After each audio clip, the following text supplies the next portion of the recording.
This episode, they was them. Hey, they was acting in this episode. They was acting. Well, excuse me. They was acting in this episode. Woke up this morning, feeling that shine. Whole team got the glow, You can see it in the stride. Got me feeling brand new, feeling brand new. Got me feeling brand new, Yeah.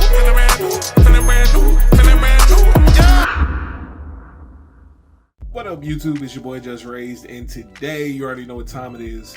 It's another edition of Raised Reviews, where we recap and review different shows and series that I'm currently watching. And today, because the episode just premiered yesterday, you know we're reviewing Daredevil Born Again, episode 4. And man, this episode was some great character work on multiple different fronts. Multiple different fronts. This episode, they was them. Hey, they was acting in this episode. They was acting. Well, excuse me. They was acting in this episode. They was putting on clinics between Kingpin, between Daredevil, between some surprise guests. They was acting. They was acting in this episode. It's funny though, because this particular episode kind of starts out with, of course, we see White Tiger's belongings being collected and stashed away. We see Matt at the morgue, kind of pretty much going through everything with the person doing the autopsy, and just kind of figuring out what happened and how we got here with Hector being unalive last episode, right at the end. And it was kind of sad because as soon as he exited from talking to the person doing the autopsy, of course Hector's niece pops up and she wants to see her uncle. Matt's like, nah. You're still a kid. Nobody should see this. You should remember your uncle how you remember your uncle. And you can see him just kind of taking a moment to hear her out, empathize with her. And kind of put his own feelings to the side in that moment, and allowing his niece to have her moment and just expressing her frustrations with the cops, expressing her frustrations with growing up as a Puerto Rican in Washington Heights, and just kind of feeling defeated because it's just like, yo, what can you do? You feel like the cops are the ones who unalived your uncle, but you can't go to the cops to expect them to do right by you. You can't take it to the public because then your uncle's just gonna be looked at as Hector from the Heights and just looked at as another like Puerto Rican that nobody cares about. And she was kind of caught up in her own dilemma, and it was sad, man. It was sad to just see her come to grips with that reality, with her reality in that moment. And it was dope seeing Matt comfort her in that moment and just kind of put his own feelings to the side and just kind of dealing with her in that moment. And I thought that was dope. The young lady did a good job acting wise. And then we cut to Muse, who is a villain of Daredevil's, who we hadn't seen up until this point, carrying a body into like old subway tunnels. And no real explanation as to what's going on. You just see him from the back carrying the body. And then it's pretty interesting because it's so many different things that transpired in this particular episode. We see Matt make it back home. We see him get contacted by his boss, whose firm he works for, the young black lady, I don't remember her name. But we see her pretty much tell him that she owes it. Their firm owes another firm a favor, so he has to pick up a new case and defend this guy who got caught stealing some pretty much some caramel corn. And yeah, it was kind of sad. Even though it was kind of sad, his whole story and arc during this episode, the person who got accused of stealing, but at the same time, he was probably the only person in the episode that wasn't really hacking like everybody else. Everybody else was putting on a clinic. He was kind of annoying at first. Then when he kind of expressed his frustrations, it was like, I feel you, my G. I feel where you coming from, being caught up in the system. The last time you got booked for first of all, your rap sheet is crazy. But the last time you got booked, you ended up missing out on your benefits appointments, so they ended up cutting them off. And so now it's kind of been hell for you trying to get them back. And now you got to feast for scraps and dig out the trash can and all these different things, begging for bread and all this different stuff. So you end up stealing something from the corner store and you're caught on tape doing it. So it's just like, I feel you, my G, for being frustrated in that moment about those things. However, come on now, Skip. Like, what? You on tape, brother. You were on tape. And Matt did everything he could to try to get the sentence reduced. And he understood and he empathized with him. He was just like, look, I get it. It's messed up, this, that, and the third. But he was also getting frustrated with him at the end of the day, too, because it was just like, bruh, I put my neck out on the line for you to try to get this sentence dwindled down. I know the law. You don't know the law, clearly, because you keep breaking it. Or you know it and just don't abide by it. But it's just like, bro, with your rap sheet, with your record, no judge is going to sympathize on your situation. They're just going to add more time to your conviction. And he even tried to break it down and explain it to him. He was just like, oh, so I'm just supposed to be happy about that? It's like, nah, you're not supposed to be happy about that, but you're also not supposed to be out here doing crimes, my brother. He just wanted probation. Matt ended up getting him to a point where he only have to do 10 days in jail, and then he'd be fine. But that wasn't really good enough to him in the defendant's opinion. But you on tape, bro. They got you in HD. What you expect? What you expect? Like, come on, my G, do better. It's like, I understand, Trust. I feel you, but come on. So just seeing him work that case, I really enjoy seeing Matt Murdock, seeing Charlie Cox as Matt Murdock, working these cases in the courtroom. I feel like it adds just like an extra element to the show, and the cases be cool. Like the way he even uses his abilities in the courtroom to maneuver through the cases is also dope. I thought that was interesting. We see Kingpin. We kind of pick back up with him, and of course his constituent Daniel. He's out with BB and another young lady. They're partying at the club. Daniel gets drunk, ends up spilling some information he shouldn't have. Next thing you know, later on in the episode, that information gets leaked to the public before they've been able to go through any of the processes. So now it's like a real tough time for Kingpin because of the bad press and everything that's going on in his life currently at the moment. We see Kingpin struggling to try to be the mayor without being Kingpin. You feel me? Like, he's trying to be Wilson Fisk as the mayor and trying to do everything above board in the right way, but we see that he's struggling and conflicting with himself of like doing things how he's used to doing them as Kingpin and just kind of ruling with the iron fist the way he's used to doing. And so we see him kind of taking the backseat to different people's tutelage and different people's lead in certain areas that he's not familiar with the political scene. We see him go on a full day as the mayor, and we see each event they're singing "We Built This City" on rock and roll, and brothers, that joke was so funny to me because they had the kids singing it completely out of tune and not together, but they're kids, so it is what it is. Then he went to the Latvian embassy and they ended up singing it in their own language, and it was just like, fam, I would have been like, all right, I appreciate it, but y'all can stop. Y'all can stop. What are we doing? Why are we doing this? Oh man, we see Kingpin, of course, get the news of the leaked information. He wants to try to renovate Red Hook, the ports in Red Hook, So that way it can bring more jobs to the city, bring more infrastructure, bring more economy to the city, and that way he can keep the promises that he made in order to become mayor.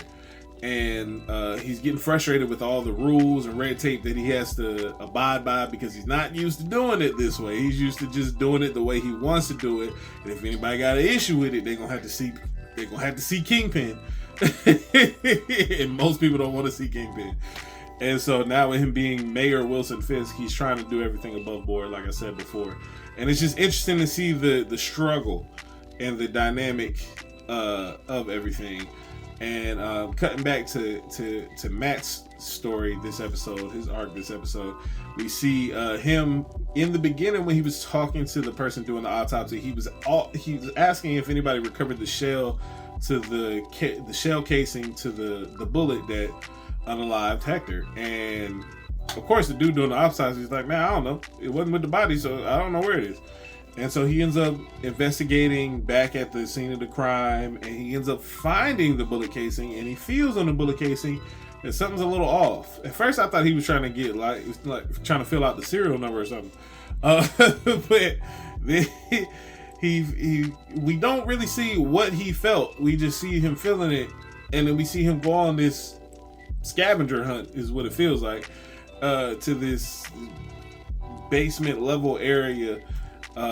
With like some manager's office that he ends up walking into, and he's just like, hello, is anybody here? And he's just like, stands there for a second. He's like, look, man, I know you're here. And then he gets attacked by none other than Jon Bernthal as Frank Castle, the Punisher.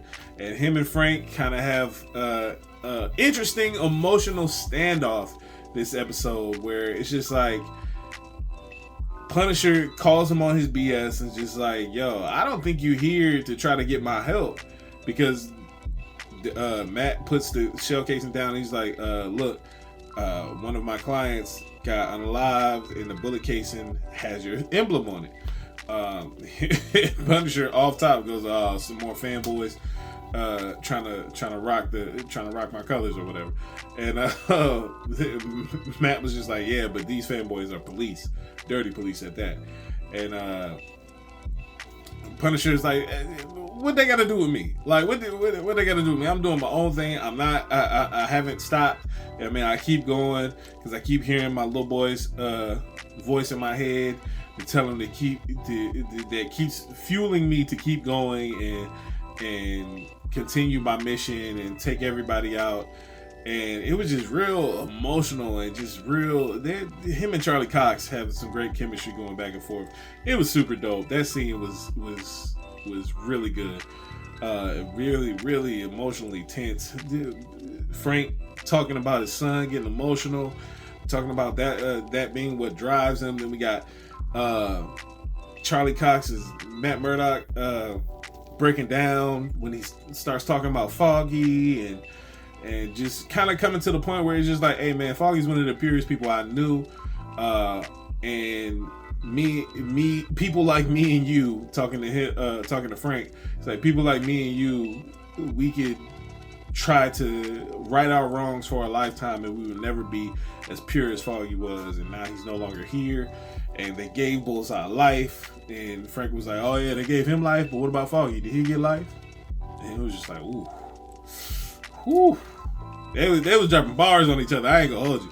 It was super dope to see Punisher back. Jon Bernthal is definitely, I'm a Jon Bernthal fan. Ouch. I'm definitely a Jon Bernthal fan. Been a fan ever since he played Shane on The Walking Dead. That's the first time I kind of started paying attention to him. And man, oh man, he is the perfect Punisher so far. Like he is the perfect Punisher to me, man. Like he embodies Frank Castle in that character, and I appreciate it. But yeah, just seeing their interaction was super dope. And then we see a counseling session, cutting back to Kingpin's side of the story. We see a counseling session between Kingpin and Vanessa. We kind of get an in-depth look at their relationship and how it's what its current status is, what their current issues are, where they go from here, where they move from here. And they of course end up bringing up Adam. Shout out to Adam. Adam is the guy that Vanessa had an affair with, and Kingpin and Vanessa both act like they don't know where he is currently. And Kingpin's like, look, man, normally I would resort to violence, but I just had a conversation with him. I just talked to him a little bit, you feel me? I don't know where he at now, but I just talked to him for a little bit, you feel me? And we find out a little bit more information a little bit later in the episode. But it was interesting to see their dynamic in the therapy session. The therapist kind of pulls Vanessa to the side after they meet, and she's like, look, do you feel safe in this relationship? Vanessa's like, oh, you're sweet, but he'll never hurt me. I never would feel unsafe in this relationship. There's a lot of things that he does. There's a lot of things that he'll do to other people, but he would never hurt me. And they even talk about it later at the dinner. And she's just like, should I feel safe with you? I told her that I don't. I don't feel unsafe with you, but should I feel unsafe with you? And he was just like, hey man, I'm trying. My dad taught me a lot of things, but forgiveness wasn't one of them.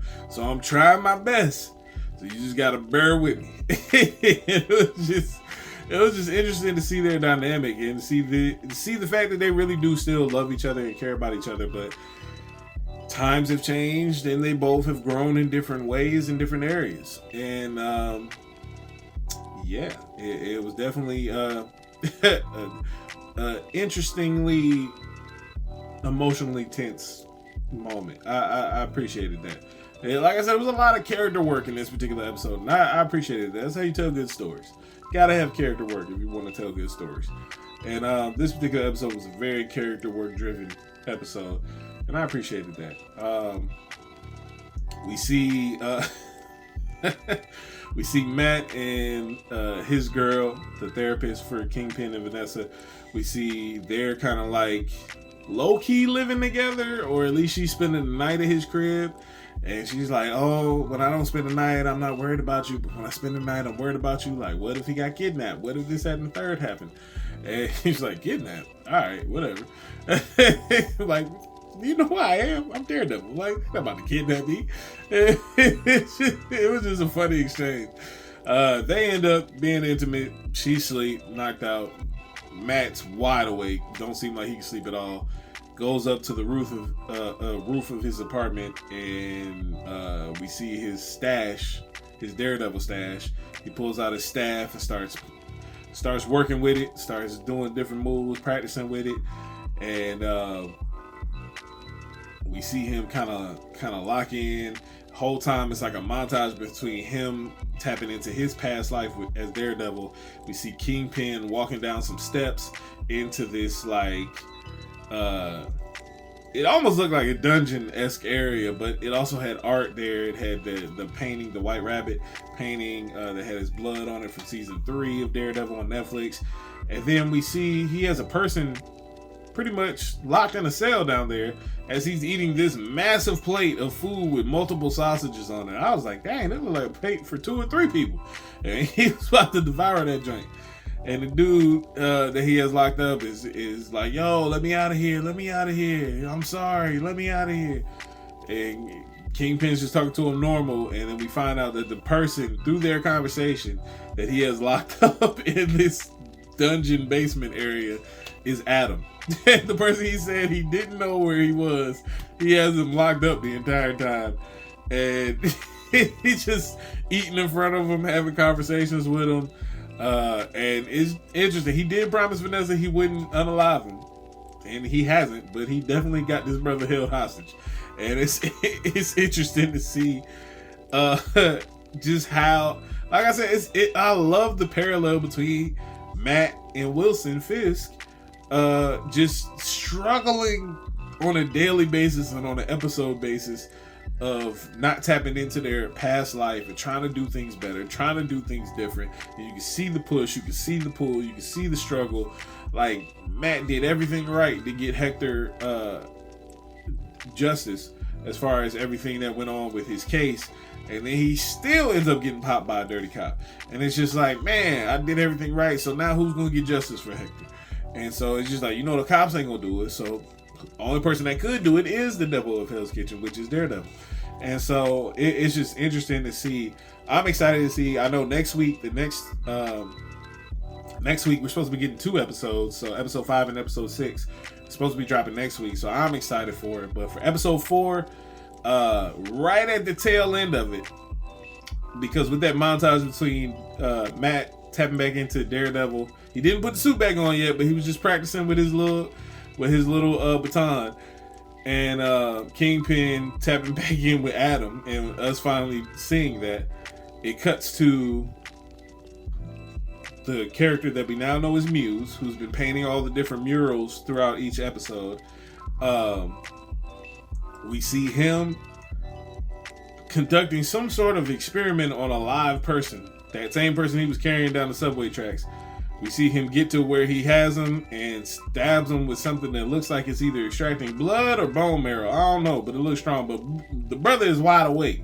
And so he's screaming for dear life because it looks very painful what's happening to him. But that's pretty much where the episode ends. And I'm excited to see how this story develops. We got, I want to say 5, 6, we got 5 more episodes. 5 more episodes. I believe it's 9 episodes in season 1. I believe season 2 will probably have like 8 or 9 episodes as well. And I'm excited to see how this story unfolds and what they're going to do. And I really want to see Daredevil put on the gray fit. I ain't gonna hold you. The black fit would be fire too, but I really want to see him put on the gray fit. But that's just me. I wasn't really a fan of the ketchup and mustard fit, the red and yellow joint. I like the all red one. The gray, I think he has a white one too, or maybe he just has a gray one. But the gray one is what interests me the most. The black one I already know is gonna be smooth.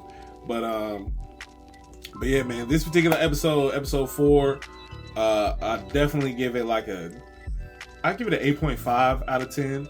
Only because in certain points it did feel like nothing was really happening, and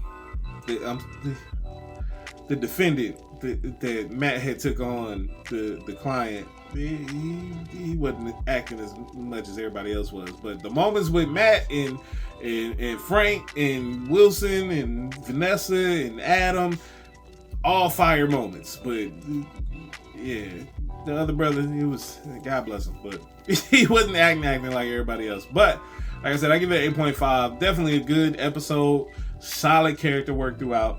But let me know in the comments below if you enjoyed this particular episode 4 of Daredevil Born Again. What was your favorite part? What were some thoughts? If there's anything that I missed out or anything that I didn't talk about or didn't mention, definitely put it in the comments below. We can chop it up about it. And don't forget to like, comment, share, subscribe.